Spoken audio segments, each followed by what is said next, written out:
What's up, everybody? Welcome into another edition of the Sac City Podcast. I'm your host, the one and only Vinny Milani, joined as always by your boy, my boy, everybody's boy, AJ Johnson. And below him, we have my best friend in the whole entire world, Aaron the Mukesiah Mukes. And we are welcoming back someone very special to our hearts. You know, who's this?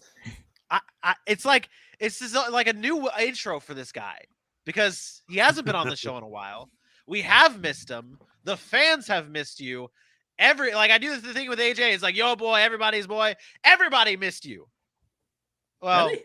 That's generous. Except you guys. The smoothest voice in sports casting, Dylan Kearns. Gentlemen, it is a beautiful April 20th evening here in the city, episode 21. Oh, we just missed it by one episode. Episode 20 on the 20th would have been great, but that's not how that worked. That'd have been episode lit. 21, though, is here. NFC South talk tonight, covering the Bucs, Panthers, Falcons, and Saints and their draft needs. We're going to have a fantastic show, and there really isn't anywhere else to start but then asking you, Dylan, how are you? I'm doing well. You know, everything going on. Schetzel's class is hard. I'm getting into the rigorous months where seatbelt full go, helmet on, 180 forward, and we're going hard. So that's good.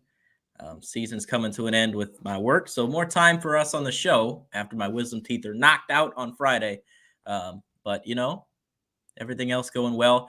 I did want to bring something up here on the show, not to get too somber or anything. We lost a viewer of the show, my grandfather. Not that he doesn't watch anymore. Well, partially, yes. He's no longer with us. So this morning he passed, but, you know, he watched every single show and was very supportive. Not live, not in the chat. You never saw him in the chat. Most people don't. He doesn't want people to know his name. He was a private person, but he always watched our show next morning. I got a few emails here and there, and loved history, loved baseball, taught me a lot of things when it comes to those areas and stuff like that. So to my grandpa who watched the show, won't be watching this one, but it was really cool to have your support on this journey. Yeah, I'm sorry for your loss, man. Sorry for your loss, and I disagree. I bet he is watching it right now on a much bigger screen. Bigger screen. Yeah, so. Dude, I heard the TVs in heaven are dope though, man. Like they got flat screens like everywhere. Like it's like I would imagine it's pretty cool. Flat screens, aren't they? They use projections, right? They got you know. Come on. Oh, just up in the sky, guys. It's just okay. Wherever you want to look at. Oh, right now. Okay. They walk over to this, go out over here. Okay. All right. Well said, Dylan. And like you, Aaron, said, R.I.P. Grandpappy Kearns. Yes, we missed. But the show must go on. We've got a great show ahead of us. Like I said, we are going to be covering the NFC South. I don't know why I keep wanting to say every other division but the NFC South tonight. But we're covering the Bucs, Panthers, Saints, and Falcons in just a few moments. But there was some big news that broke earlier on today. Deebo Samuel has reportedly requested a trade out of San Francisco after reports came out that says he was not happy playing with the wide receiver and the running back role. Aaron, I'm going to you first on this one because you had that feeling that when there was a contract dispute here, it might not have been about the money, that it was much more. Tell us about your thoughts on this Deebo Samuel news. Yeah, this is huge. And I would think we were just waiting for the news to actually come out as to why. And I do think this is the truth. I think it's because Deebo Samuel, knowing the type of player that he is, didn't really want to be centered around that running back role. And last year, he just had too many carries as a running back. He wants to be up there with the upper echelon of wide receivers, which we all know are getting $20 to $25 million a year. And running backs, we're not giving that money to them, right? These GMs are diminishing the value of a running back. And at this point, Deebo Samuel saying, hey, I'm not a running back. I want to play wide receiver. This is what I want to be, not only for the betterment of my career, but also from my pockets, right? And so if the 49ers continue to use them the way he's being used, his value, his career could be shortened. And I think he's just trying to mitigate that. So now you see him trying to get out of San Francisco, where he is such a valuable piece to that offense. It's going to be interesting to see over the next week whether they fold and actually buy into trading him, or if they decide to say, you know what, we have your rights this year and we're going to make you play. And I think something will happen very, very soon. Yeah, I also think it's pretty funny that, some things like this started to happen after everyone thought it was just about money, so they decided to send death threats his way. Real good fan base. Pretty sure that had a little something to do with him deciding to walk out the door. The fact of the matter is Deebo Samuel is a very, very good player. He's electric. When he catches, it's really hard to bring him down once he starts going, once that motor's going. Deebo's about that man work. He's about that violence when he's playing football. And any team like that is going to be lucky to have him. The issue is it has to be a team who is willing to take the risk of putting on top dollar for a player who has only shown 1 year that has put up 1,000+ yards, although it was a great and fantastic year, hoping that he can, 1, stay healthy, 2, your organization is able to keep him healthy, and 3, that he can produce on the field at the level he did with the San Francisco 49ers. Prove that it's not just scheme, which I don't think it is. I think it is all player what you get out of Deebo Samuel.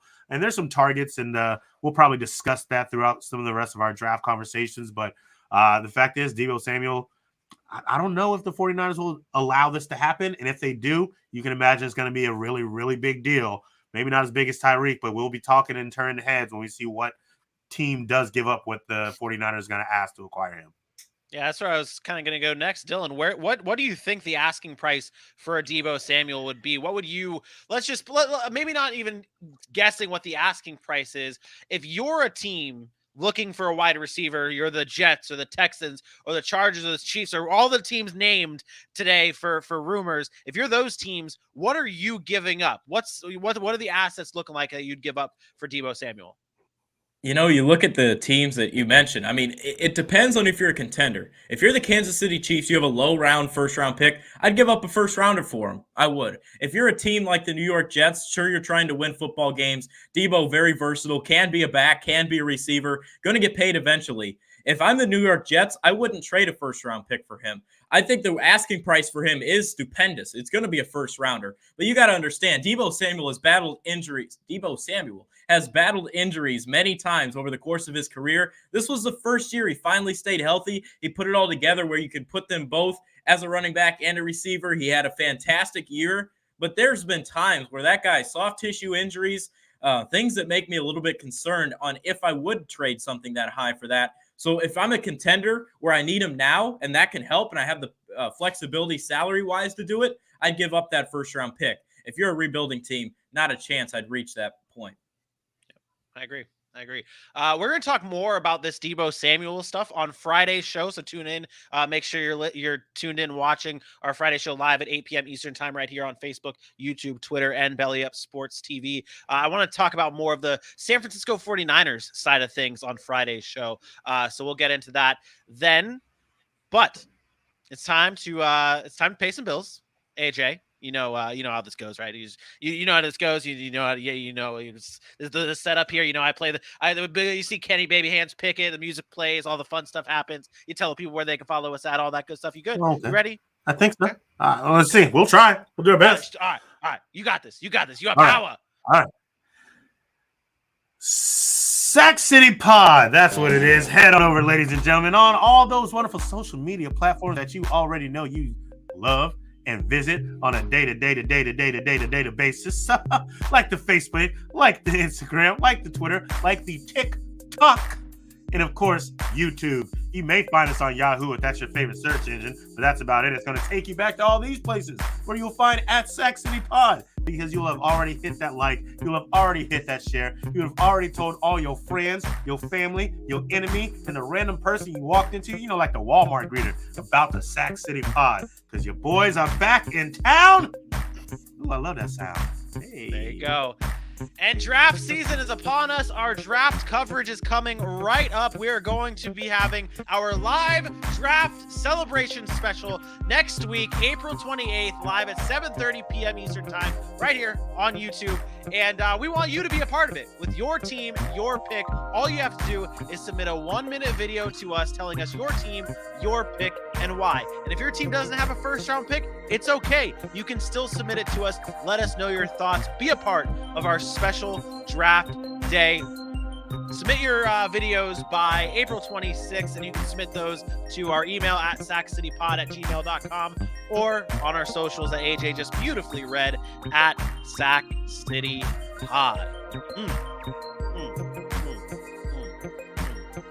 We vibing. We ready to go?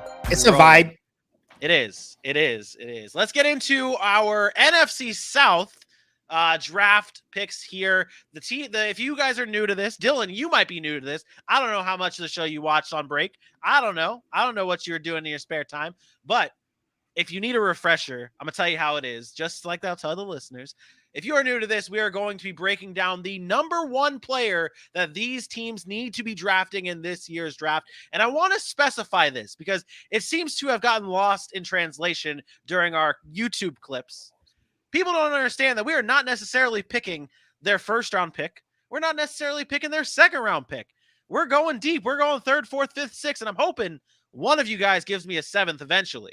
I know, Aaron, you're doing a 7-round mock. I'm hoping you give me a seventh round pick, just for fun. But we're picking the players that these teams have to get. It's a must-have player, whatever round it may be. To be fair, Vinny, to be fair, and I'll criticize ourselves right now. I'll criticize us right now. We aren't always clear about what round and what pick we are choosing. Sometimes the conversation rolls into the next person's pick, and Vinny shouts out, "Well, I think they should pick," and then names the player, but we don't actually say the round very clearly. So we can do a better job of that because I have gone back and forth with some YouTubers about, no, we didn't say Breece Hall was going to be taken with the 3rd overall pick. I saw that. I was like, dude, there's no way. Like, what's happening? So it's not, we do know what we're talking about. It's just a matter of being a little bit more clear on what round we are saying this player needs to go, or this player should be drafted if he's available by this specific team. Also, to be fair,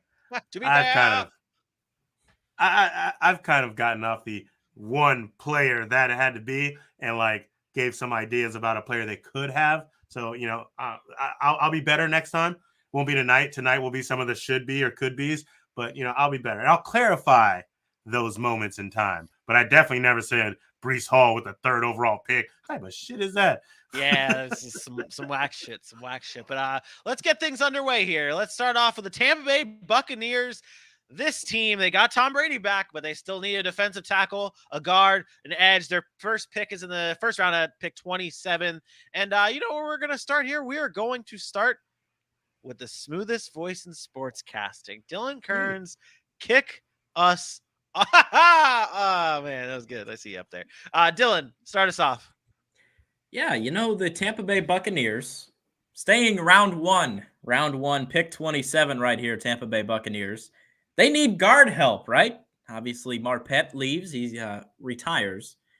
So let's go with Zion Johnson out of Boston College. You got it, baby. He's 6'2", over 300 pounds, similar to Williamson. Zion Johnson from Boston College, this guard, he's just ferocious, right? He's got a girthy frame, a big run blocker. That's what the Tampa Bay Buccaneers need.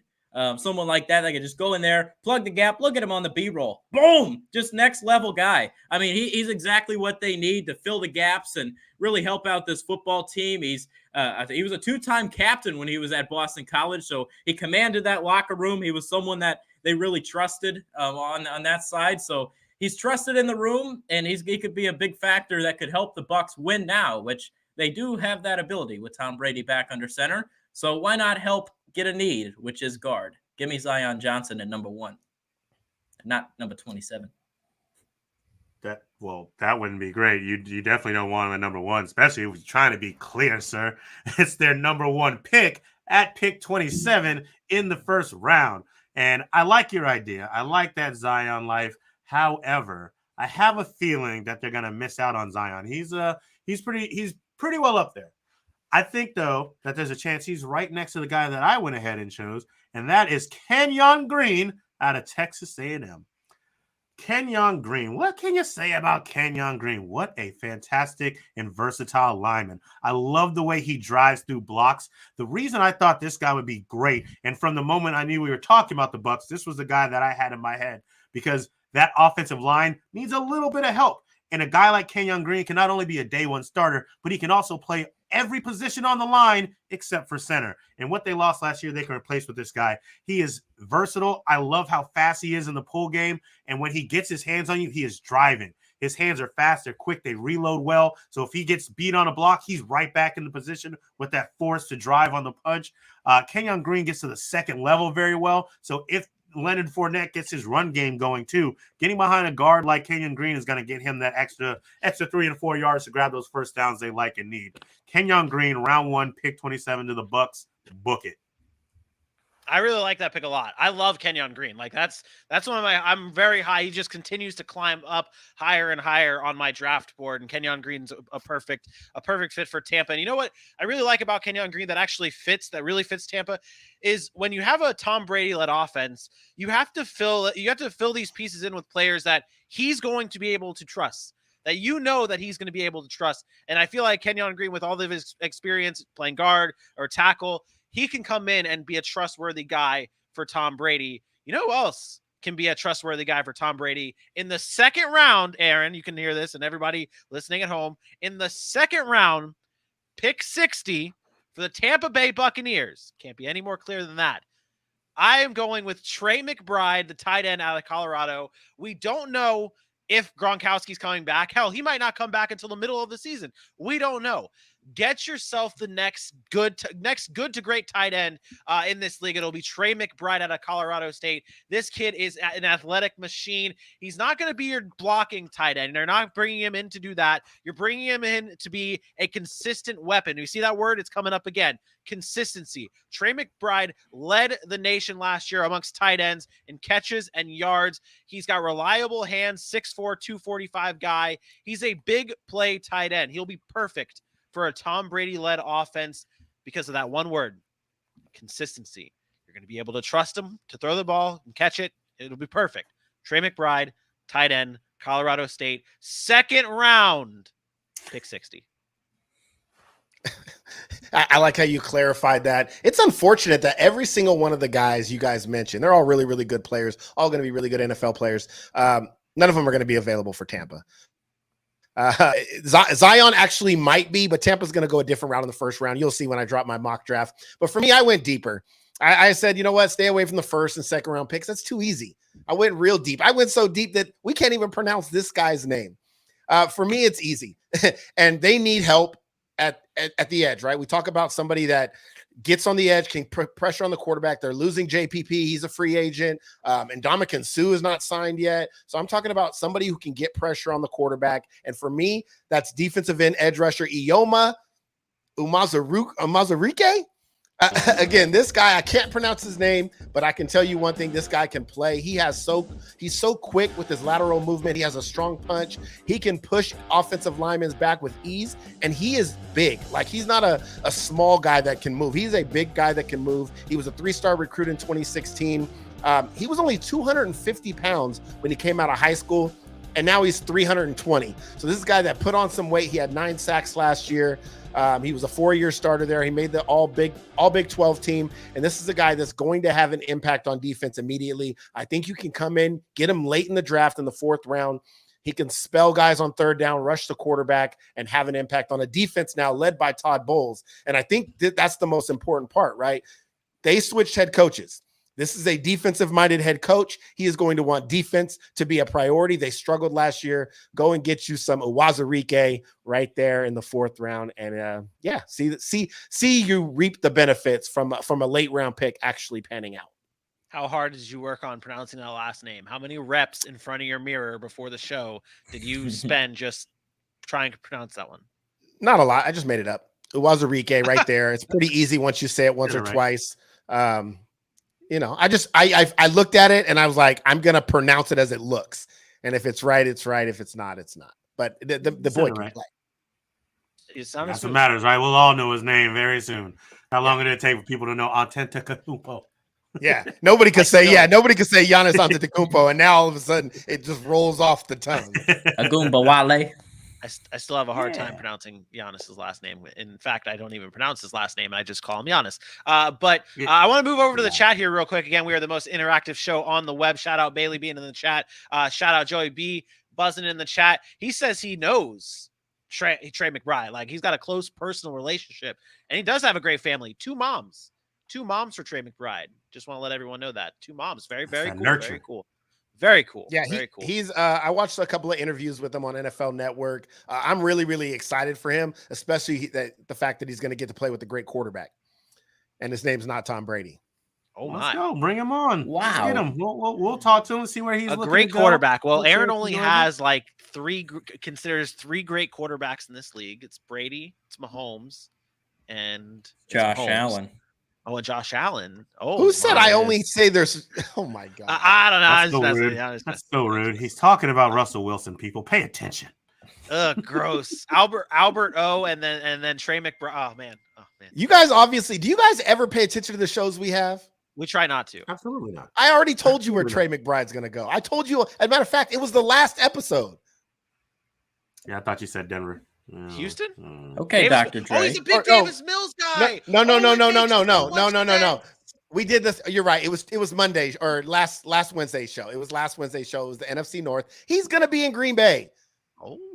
Second round pick. Green Bay will take him a few picks. Even though they got Robert Tonyan back, I like this guy. 1 year deal. 1 year deal. Tonyan's gone after this year.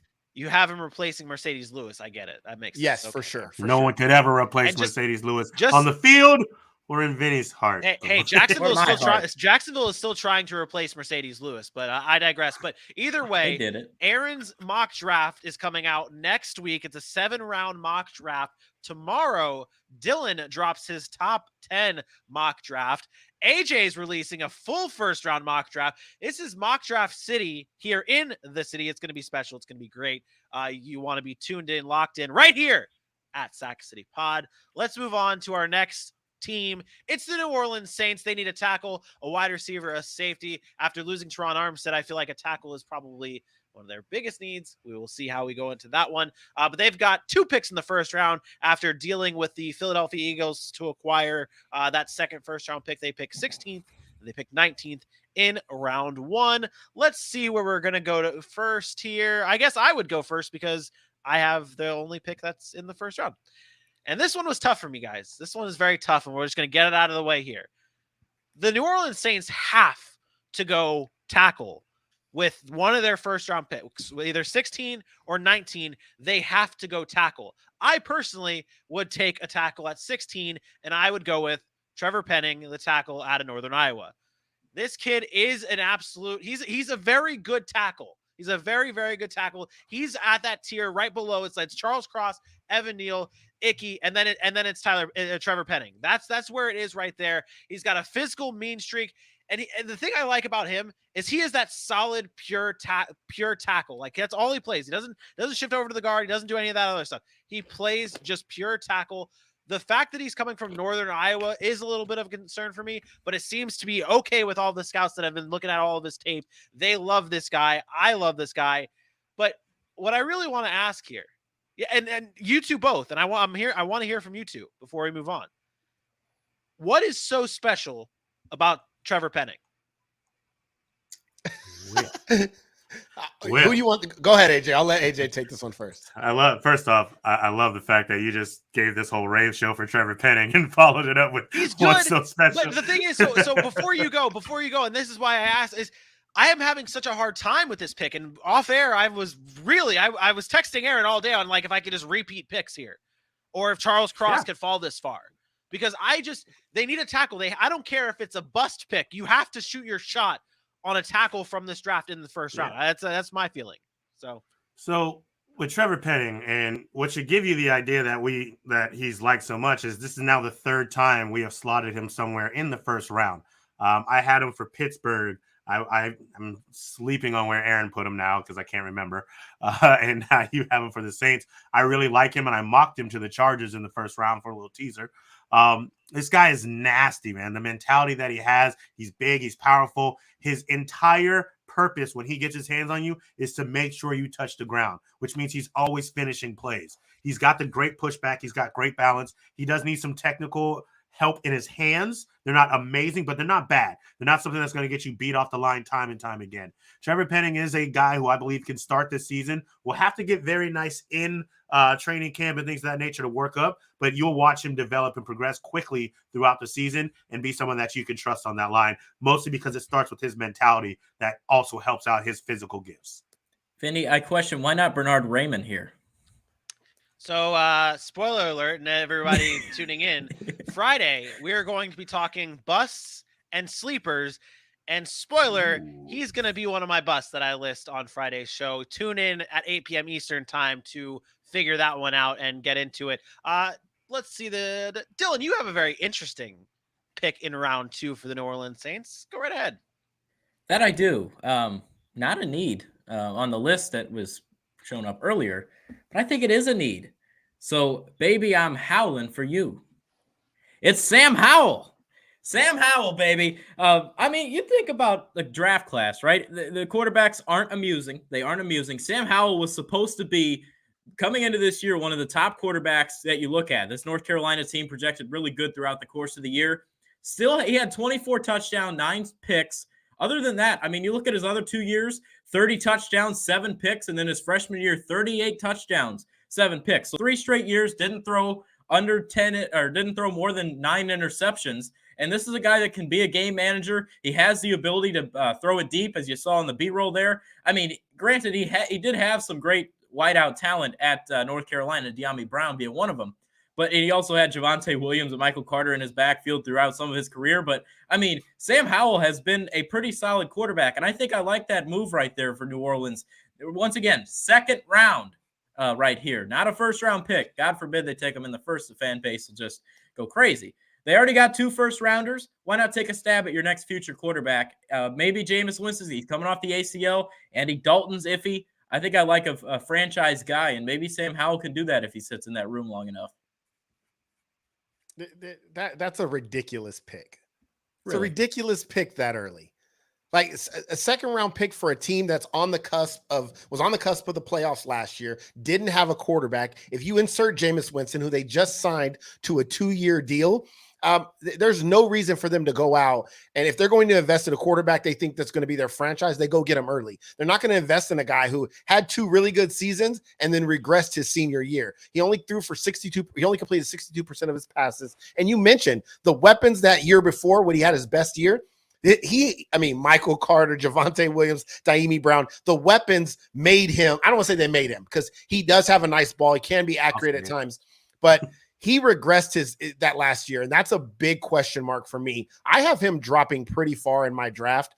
I don't like the regression from a quarterback that is in a big time school. I mean, in North Carolina, obviously a big time school that's getting worse as it goes along. And to me, you should be ascending, not descending as you're getting ready to enter the NFL. I have a huge issue with that. I am not a fan of the Saints taking a quarterback. And if they do take a quarterback, they either need to jump up and get one they think is going to be a franchise guy, and then they shouldn't have signed Jameis Winston, or you wait until real late in the draft to say, hey, we'll take an insurance policy because, all we got is Ian Book and Andy Dalton on our roster. So I just don't. I think when they committed to Jameis Winston for 2 years, I think that was their bridge to say, you know what, we'll see how he comes back from injury this year. And if next year we need to do something, or 2 years from now we need to do something, then we will. I think Jameis is young enough. I just don't like the Saints taking a quarterback in this draft, especially in such a weak class. And round 2, they have so many other needs that they can fill and be a contender right now. Like, you get a left tackle in the first round, you go get another receiver alongside Michael Thomas. Are we not talking about the Saints as one of the better teams in a weaker NFC? Because I think we are. I don't like Sam Howell because of the Baker Mayfield comparison. That's why I can keep it plain and simple. I don't like it because of the Baker Mayfield comparison. That's really what it is. But Aaron or Dylan, do you have any defense to this after after that, or do you? I'm a believer in Sam Howell. I'm willing to come back and look at this episode and say if he goes to New Orleans, no matter the round, if he does fall and they do take a stab at him, I think he can succeed in New Orleans. Okay. But Aaron, you did say one thing that you put another receiver next to Michael Thomas, and maybe we're talking differently about the New Orleans Saints this year. Who do you have the Saints going with? Yeah, I have them taken a couple of receivers in this draft. I decided to go a little bit deeper, not the first round. I do have them taking a receiver with one of those picks in the first round. But for me, it's a guy in the third round. It's Kevin Austin out of Dylan's team, Notre Dame. Kevin Austin. This guy is a quality deep threat. He has really good speed. He can track the ball. He flashed some ability to kind of use his hands and get off of press coverage, and he can locate the ball well on deep balls. And I think this is a perfect kind of complement. They have a Traquan Smith there, and he's been up and down. This is a good complement to a Michael Thomas. He's willing to block, which I believe New Orleans is going to want to run the football with Ingram and Kamara, and he can play everywhere. So he's been also isolated on the outside. He's played on the inside. I think he can do some things. There's still going to be a work in progress when you're a wide receiver that's raw coming into the NFL. He needs to be a better route runner. He can't get open all the time because of his routes. They're kind of lazy at times, but I think he can be that complement on the other side of Michael Thomas and make some big plays for an offense that hasn't really seen a number 2 receiver in a really long time. Can't say much negative about that pick. One, because I don't have much negative to say about the pick. And two, I also like the idea of a wide receiver in the third round. We've talked about them possibly taking a receiver in the first round. I think that'd be a great idea for them to go ahead and get a stud guy like that. But we know they need help. We know they need some weapons. So I also picked the receiver. And this guy I love. Let's see if Aaron updated the B-roll or if he just phoned it in. I'm going with Khalil Shakir out of Boise State. They keep calling me out. Nah, it's all love. It's all love. Just like I love this guy, Khalil Shakir. This guy is talented. This one, he is a definition of go up and get it. And for a guy like Jameis Winston, who eventually they're going to allow to do what he does best in most cases and throw that long ball, anywhere that ball is, this guy is going to go up and get it. He's a little bit smaller, but he plays so big. As you can see, he doesn't shy away from contact. He catches passes that have no business being caught, and it always seems like he is downfield, wide open behind the secondary. I mentioned with Garrett Wilson, we were talking on last Friday with the top 10 receivers. I watched 10 minutes of highlight with Garrett Wilson, and it seemed like every play he was in the end zone. I felt just the same way about this guy.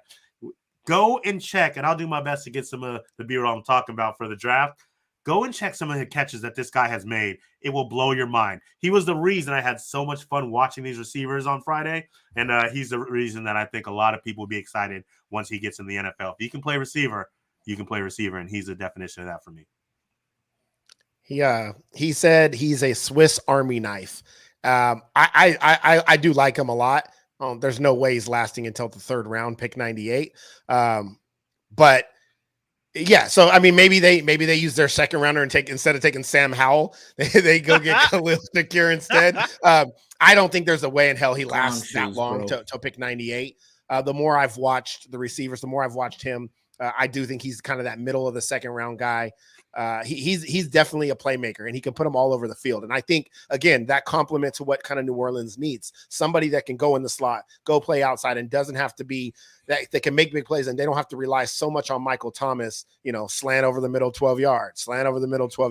Yeah. They missed those explosive plays when they had a Ted Ginn. We can go back to the days of Robert Meacham's. They've always had this speedster playmaker on the outside that Drew Brees used to throw and tell him to go get it. And that fits Jameis Winston as well, right? Jameis, okay, we could throw some slants to Michael Thomas, but he wants to push the ball down the field. I think with a guy like Khalil Shakir or even a Kevin Austin, you can get that done. So I definitely think wide receiver heavy for the Saints this year's draft.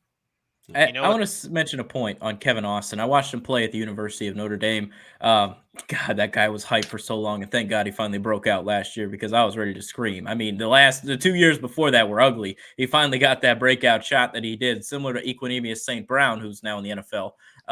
Took him a while. That final year finally got it very hyped coming in, but Kevin Austin fits the bill. Great physical guy as well. I think he could really run over some corners in this league. I like that pick that you made there, Aaron. I think what it really came down to was you heard me talk on Monday's show about the Jags going for Justin Ross and having this connection with the quarterbacks, the college connection. You got Ian Book and Kevin Austin. That's what you were really shooting Oh, you're for. funny. I Draft appreciate Kyron Williams. Yeah, I appreciate you taking my words here. It's good. It's good. Jesus all right. Christ. AJ, it's your time, buddy. It's your time to shine. We're talking the Atlanta Falcons here. They need a wide receiver. They need an edge rusher. They need an offensive line. They need Jesus. They need Jesus. They have the 8th pick. Maybe they can draft Jesus Christ out of Heaven University with the 8th pick overall, or maybe not. AJ, or do they need we're starting it off with you, buddy. I don't care where it is in this draft. You have to start this because it's your Atlanta Falcons. Who do they have to draft this year? Deebo Samuel. No, let me stop. All right. So the conversation around the number 1 pick, the round 1 pick, pick 8 with Garrett Wilson has been ad nauseum. So I decided to skip over that. There's a very good chance that's who it is. But I like the idea. Everyone's wanting him to get a QB, and I understand it, but I like the idea of getting this team set up one way or another, grabbing some weapons to help Mariota now. And once we get our guy in the next year or the year after, wherever it may be, he's got some weapons to help do him justice. One of those weapons comes from the running game. The arguable best running back in this draft, Kenneth Walker out of Michigan State. I love this guy. Led all of college football last year with 89 broken tackles on the season. 20 in one game. 20 broken tackles in one game. That's insane. He is great bouncing to the outside. You would imagine he could have done this in the SEC. He's great finding the hole up the middle. And once he gets by, he has got breakaway speed. Look at him shoot out like a cannon once he gets through that hole. Stud of a player. Great vision. He's compactful. He's powerful to handle the workload. The issue with him, and I'm okay with this to start because I don't want to run him into the ground the very first year. He is not about pass protection yet. That is one thing that he definitely needs to step his game up in and be willing to do. Even just show that you are willing to learn to be a pass protector because as we know, unless they spend all of their first 3 or 4 picks on an offensive line, Marcus Mariota is going to be running for his life without a lot of help. But I still believe in getting this weapon, locking down a solid running game with him and Cordero Patterson. Mike Davis ain't it. And then we'll worry about that line and that defense as we get into the later rounds of the draft. Kenneth Walker, round 2, pick 43, 7, 8, 12. 3. Yeah, there you go. That's a good pick. We talked about him a little bit on Monday, and Aaron even brought up that during the season, he said that he was arguably the best player in the nation. Bailey in the comments saying that he could have won the Heisman. That's a bit of a stretch, but he was definitely a very special talent this past year in college football. But AJ, you kind of, I see what you did there when you at the beginning. You said you're not going to go with Garrett Wilson at number 8. It's already been there, talked about whatever. It's beaten down, whatever. Well, guess who I'm going with? At number 8, I'm going with Garrett Wilson. I'm taking the low-hanging fruit here because this is another one similar to what I did with the Lions pick at number 2. Falcons, don't overthink this. If Garrett Wilson is there, do not overthink this pick. He is arguably the best wide receiver in this draft. I saw this quote from somebody, from a scout. He said, track star speed, basketball hops. What kind of wide receiver? Why would anyone want to pass on a wide receiver that is as special as that? He's been the best receiver in college football against man coverage. That really jumps out to me a lot because he's going to be facing a lot of that in the pros. I mean, this guy is the best everywhere. Slot, outside, back-to-back 80-plus grades from PFF the past 2 years. Nothing more can be said about Garrett Wilson, but Atlanta, don't mess this up. This is your chance here. Do not mess this up. Do the right thing and take Garrett Wilson with the 8th pick overall. I like that, Vinny. I do. I really like that pick, 8th overall. That's not the only receiver they need to take. I mean, that room is trash. Let me look at it right now. Auden Tate, it sounds like something from your IRS. Demirier Bird, Zacchaeus, Hodge, that's sick. That is disgusting. They need another one. So let me go ahead and look to the 3rd round, pick 74, and mix in some Jaylen Tolbert. Jaylen Tolbert, number 10 on my top 10 wide receivers of this class. I mean, this guy's a monster. South Alabama, what more can you say? Sure, he struggles with drops from time to time, but this guy is just silky smooth. He's got a little shimmy to him. And, look at his stats last year, 1,474 yards. I mean, at South Alabama, that's pretty darn impressive. He had 1,000 yards the year before. This dude had 700-plus yard games, an absolute monster, and he can be a great wide receiver. You can get him in round 3. That would be amazing. It'd be an absolute home run, especially if you get Garrett Wilson earlier. You got two solid receivers. Tolbert, he's kind of my sleeper this year. The way that I felt towards Josh Palmer last year, curious to see how that one plays out. But, Tolbert, I really like him a lot. This guy is very good. I think he comes into that system. He hung up 143 yards on Tennessee last year. It's an SEC school. You guys covered it, man. Naming all the weapons. I agree with Dylan 1,000%. You cannot go into the start of the season with Olamide Zaccheaus and Damiere Byrd and those guys as your starters. I think Garrett Wilson's a lock at number 8. I also think they take some weapons later in the draft. I do agree with you also, AJ. Kenneth Walker in the second round, but I think it's their second pick there. I do think they get their quarterback with their first pick. For me, this is when we get to the later part of the draft. Atlanta's got their offensive weapons. They've kind of rebuilt that side. I'm looking for their defense, a defense that lost their Aluakon. They're going to need some help at the linebacker position. And if I can find them in here, it's Darien Beavers. Darien Beavers from Cincinnati. We're talking about one of the better defenses in college football last year. He has a very, very good football IQ. He's able to identify play concepts and get to the ball quickly. He's 252 pounds, and he plays with all of it. He is physical. He has really long arms. He's just a guy that will shed blocks, make tackles, and make plays on the defensive side of the football. And when you don't have anybody on defense outside of maybe an AJ Terrell, that's what you're looking for, a guy to come on defense and make an actual play. This is a guy who he's just physical. And when you're looking for somebody to kind of put a stamp and be a leader on that defense, I think you can do that with him. He's played some big time schools, being in the college football playoffs last year. So he has that experience. Go get some Darien Beavers. I have him going. Let's see where I have him going. 4th round. So 4th round, I'll pick 114. Again, these middle rounds, you're looking for value. If you can get a guy like this in the 4th round, you make that happen, and he can kind of be the focal point of your defense going forward. I will still hold out the pipe dream for Dennis Ritter to fall to 43, and then I'll agree with that. Desmond Ritter. Yeah, well, I told you that's what I have. Yeah, I had him. Except I have Matt Corral. Right, that's what I'm saying. So the quarterback Atlanta's taking at 43. Kenneth Walker will come and take that second offensive spot. I think it's pick whatever that second round pick. Do you 58. Think that and that's where I was going to go? Do you think Kenneth Walker can last to 58? Let me tell you something. The running backs in this draft are going to fall. I seriously have a feel. You're going to go Breece Hall. You're going to go Kenneth Walker like second round. After that, that I agree with. But these two guys are clear and cut to me. But if you're these teams, what team is going to go up and get one? Like, what team is actually going to – every year we say the running backs are going to fall. Every year some team reaches for them early. It never fails. Not every year. The best guys are going to be at the beginning of the second round. What was it last year? I mean, you saw ETN and you saw Harris go in the 20s. But then after that, what I don't. But those guys were projected to go in the first round, right? Yeah, we're talking about guys that were already. That's it. Yeah, that's what I'm saying. There wasn't really a big time run on running backs after. Like, I mean, I don't recall if someone wants to look that up. Michael Carter, Yeah. So but those, that's what I'm saying. Those guys had a lot of hype coming out of college. The only guys really having hype coming out right now are Breece Hall and Kenneth Walker, and I have both of them going first round, mid or early to mid first or second round. After that, there's not a lot of people. I don't see teams moving up to get running backs this year, because if you look at every team's situation, it's pretty good. There are very few teams that don't have a running back in a good situation right now that they or don't have another need to go and get first. And I think that's going to play a part. I think Houston gets theirs with Breece Hall. And then outside of that, Buffalo, maybe. Like, they're talking because they don't have a lot of needs. Yeah. You know what I mean? But outside of that, I don't see a whole lot. And obviously Atlanta, being Mike Davis can't play football anymore, they can use him on third down. I think New Orleans is a need. Mike Davis, Cordero Patterson, and Kenneth Walker. That's New Orleans possibly does have a need at running back, but you can't use it. You have Alvin Kamara.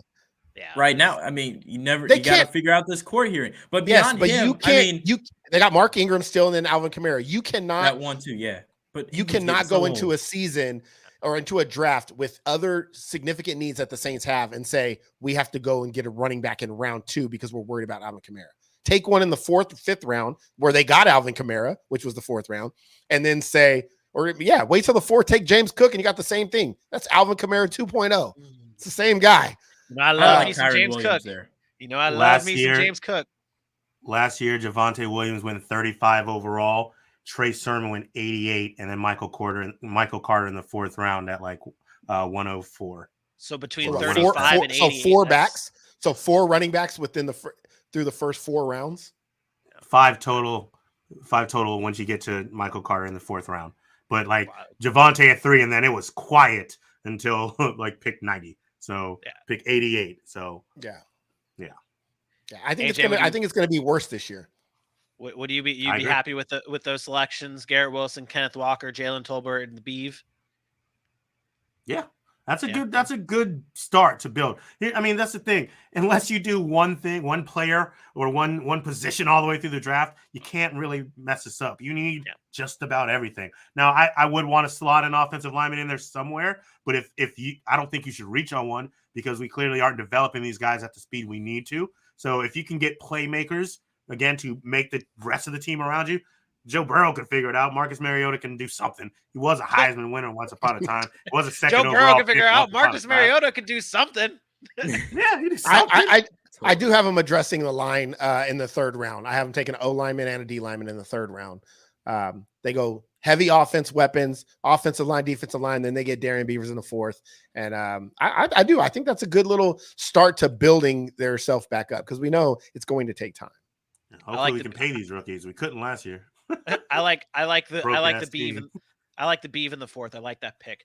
Let's finish this off here and let's go with the Carolina Panthers. They need a quarterback, a tackle, a guard. They hold the 6th pick in the draft, and then they don't pick again till 137. This is quite possibly one of the most talked about teams in this pre-draft process because what are they going to do with the number 6th pick? Are they going to take a quarterback? Are they going to go elsewhere? AJ, you and I are the only two that have them address. You and I are the only two that went 1st round here, and we went 2 different positions. So AJ, let's start off with you because you have the more interesting pick out of the both of us. So take it away. So remember earlier, I did say that there were some picks that I would talk about that could be, should be, and I'm going with the route there for these Carolina Panthers, and it's one of the most talked about conversations. They pick, as Vinny just said, at 6. And then not again for 137 out there in Sac City land. Raise your hand if Sam Darnold is the answer. Exactly. I wouldn't think you were going to raise your hand. So I'm having them take a quarterback here, and it's going to be the only quarterback I think should go in the top 10, and that would be Malik Willis. Malik Willis out of Liberty. The upside is amazing. Some of the best times that Carolina had, and granted it was a different organization up top, was when they had a dual threat quarterback like Cam Newton. Well, Malik Willis is kind of like that style with much more upside, in my opinion. He's got the strong arm. He's got the legs. This guy had 146 career broken tackles as a QB. Think about that. 146 career broken tackles. His footwork has improved a lot. He's got some issues in the middle of the field when he's throwing, and that's something that can be worked on, but his deep ball is beautiful. You can drop that thing in a bucket time and time and time again. Malik Willis has been talked about a lot, and I believe that if Matt Rule is thinking that I need to save this job, he at least has to put some pressure under Sam Darnold, who Ben McAdoof said is already the starter. But it has to be clear and cut that there's no other option to me.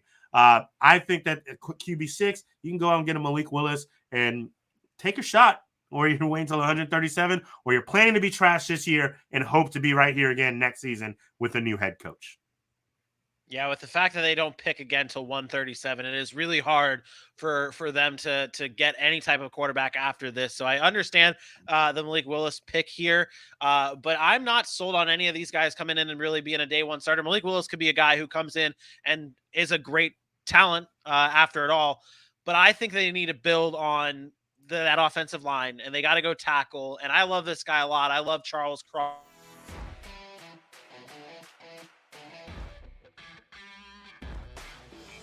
You were on mute, sir.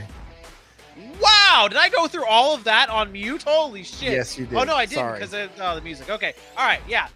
Charles Cross, Mississippi State.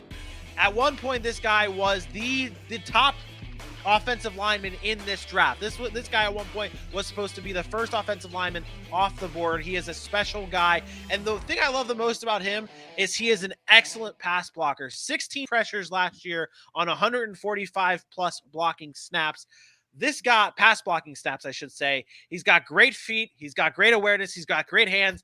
This guy is Icky, Cross, Neal. You're splitting hairs with them. And I think that a lot of buzz around Icky and Evan Neal, those guys go before. And Carolina has Charles Cross fall right in their lap. I think it's the perfect way to do it, to build around him. If you struggle this year, you're going to be able to pick high next year with a better quarterback class. And now you have your anchor on the offensive line with Charles Cross. Yeah. To me, this is not about whether Carolina should go and get a quarterback. We all know Carolina needs a quarterback. This is really about the lack of picks that they have and ability to move around. Bringing in Malik Willis is nice, but not having a tackle to protect him is going to be tough, right? And you might destroy him if you have to play him. And if you're not, then you're just putting him on the bench and you don't even have an impact player this year to develop. So I look at Carolina and I just say, look, the easiest answer for Carolina to be, if you want to save Matt Rule's job, is go draft Charles Cross or Ika Mekwonu or whichever tackle is there. Yeah. And then you trade for Baker Mayfield. And it's sad. And you might not want to, but you make the Browns eat some of that money and you go trade for Baker Mayfield. And then you let Baker Mayfield and Sam Darnold duke it out for whoever's going to start this year. They're like both of them are good enough to win football games. And I'm not saying they're going to win a lot, but both of them are going to be able to make Carolina at least compete. They won't go to the playoffs. They'll have another early pick next year. And that's when you move around and you go get your franchise quarterback with neither one of these guys on the books. So yes, you'll eat Baker Mayfield for the 1 year. You'll eat Sam Darnold, which you've already kind of committed to, but they have been struggling to find a tackle for years. They need to go out and get an offensive line and somebody that's a staple in their organization, because when you don't pick again until pick, 10,000, you don't have any wiggle room. You have no trade assets unless you're giving up future first round picks to come back and take a quarterback in this draft class. I don't buy it.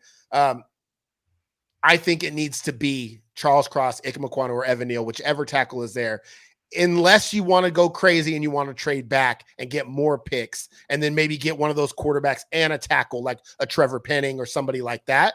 Maybe you can make that work. I don't know. But right now, to me, it's got to be an offensive tackle. You said a few things I love. First off, if they get a Charles Cross, I'm not mad. But when it comes to Baker Mayfield, like Robbie Anderson tweeted out, no, doesn't matter. It's not your future. I know. I understand. Listen, I also like the idea of them trading back. My thing is, when it comes to this draft process, we all want to be right. We all understand we'll probably be wrong. So the best options that you have are thinking about what you are hearing. And for us, we are one level at least connected from what the experts are hearing. And the thought process is the New Orleans Saints have teetered with the idea of trading up to 5 because Malik Willis is a projected target at 6. What if the Panthers can make that trade and let someone get them at 6 and then trade back? I do like that idea. But if you were thinking, I just wouldn't hate the idea. Look at what they did with Trey Lance, the number 3 overall pick. They sat him behind someone. If you allow at the number 6 him to at least come in and compete, I bet he would be better than the last quarterback taken at 6 overall, Daniel Jones. So I'm pretty sure. Look what happened to Daniel Jones. Like, that's the problem. New York didn't have an offensive line. They couldn't block for him, and it might have ruined him. But I'm talking about the competition, at least coming in and competing. If he can prove that he can do it, then let's go. But if he comes in and he's not, now you've done enough things that you don't have to focus that way next season either. I also think the 49ers example is different because they already had a built team. The Carolina doesn't. Like, their offensive line's bad. They could use some help on the outside. They still need help on defense. Like, they still have a lot of holes. Matt Rule would be doing that pick to save his job. That's all that pick would be to me, is I have to take a quarterback because now it buys me a couple of years. And to me, that's bad business. If you're a team and you're a general manager, I'm going to try to develop my team for 2 to 3 years to say this is the best path versus just say, let's take a quarterback because we know he gets 2 to 3 years to try out. I like that, the note you brought up about just having the fact that, you draft Willis, you don't have anyone to protect him at that left tackle spot, and it's like you're just ruining his future here. Obviously, you're basically throwing away his first year and then hoping for the best next year and then moving on, but you're just wasting it away this year. Good chatter for that first round selection for the Carolina Panthers. Aaron and Dylan, you two went balls deep on this one in the 4th round. Whoa! Where the next Carolina Panthers pick is at pick 137 in the 4th. Dylan, we'll start off with you. Yeah, you mentioned the offense. Vinny, I'll tease my mock that's coming out tomorrow. Charles Cross at 6 is where I went. So just to keep it a little bit more spicy, I went to the 4th round for the next selection for the Carolina Panthers, and they need a middle linebacker. Maybe they don't need. But let's go to the 4th round for it and get some JoJo. JoJo Doman. Not making first-round money, but look at him. This guy's just a fierce competitor, just a hard-hitting middle linebacker out of Nebraska. I mean, what more can you say about this guy? He's just extremely tough. He plays his ass off. I mean, he posted 9 tackles and had an interception against Ohio State this year, right? I mean, that's pretty tough competition. He went nuts against the Buckeyes, and he did that all while battling injury. He's just a fierce guy you can shove in the middle, and you ain't got to worry about it. I mean, you have a couple pieces there in Damian Wilson and Corey Littleton, but still trying to replace what Luke Kuechly brought to that team, which was a physical middle linebacker. I love me some JoJo Doman to Carolina. And I think give him a little bit of time, sit behind those guys, or maybe he'll play his ass off through training camp to where they give him a shot early. I like this kid, and I like him to Carolina. JoJo Doman can never play middle linebacker. He's too small. However, he probably actually is going to end up playing a hybrid. He's going to play a little hybrid role of corner, of nickel guy and linebacker. He's really undersized, but he is athletic, and I do like him. But I don't know about him being a middle linebacker in the NFL. For me, this one was easy. We talked about offensive line. So my goal for Carolina this year is to build an offensive line so that next year when I get my quarterback, he can actually be protected. So I went deep. I got to find him. It's so deep. I went Josh Sills from Oklahoma State. Sorry. Josh Sills from Oklahoma State. Again, this is a guy that's not going to come in right away and be some great offensive lineman. This might even be a little bit too early for a guy like this, but he's really strong and he's a really good run blocker. You give somebody for Christian McCaffrey to run behind. He can get off the line of scrimmage really well. He plays.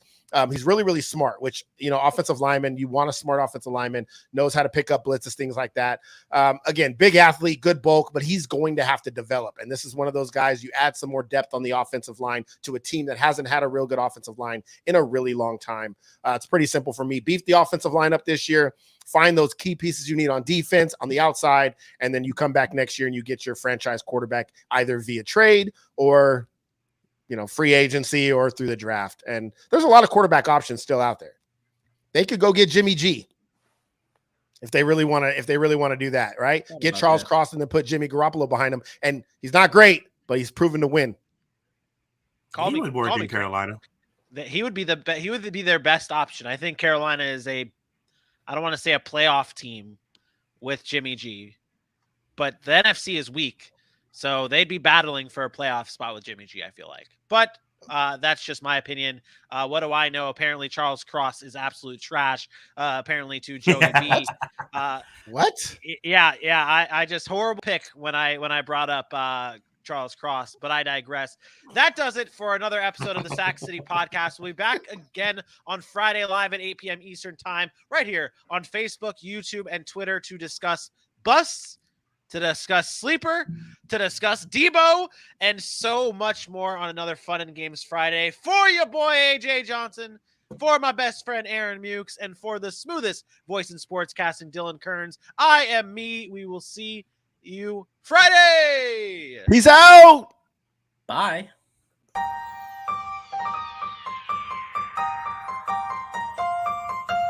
R.I.P. Grandpa Scroneck.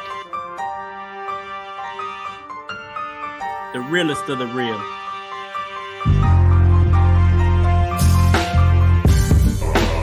We know we were a much better team than we came up and represented ourselves.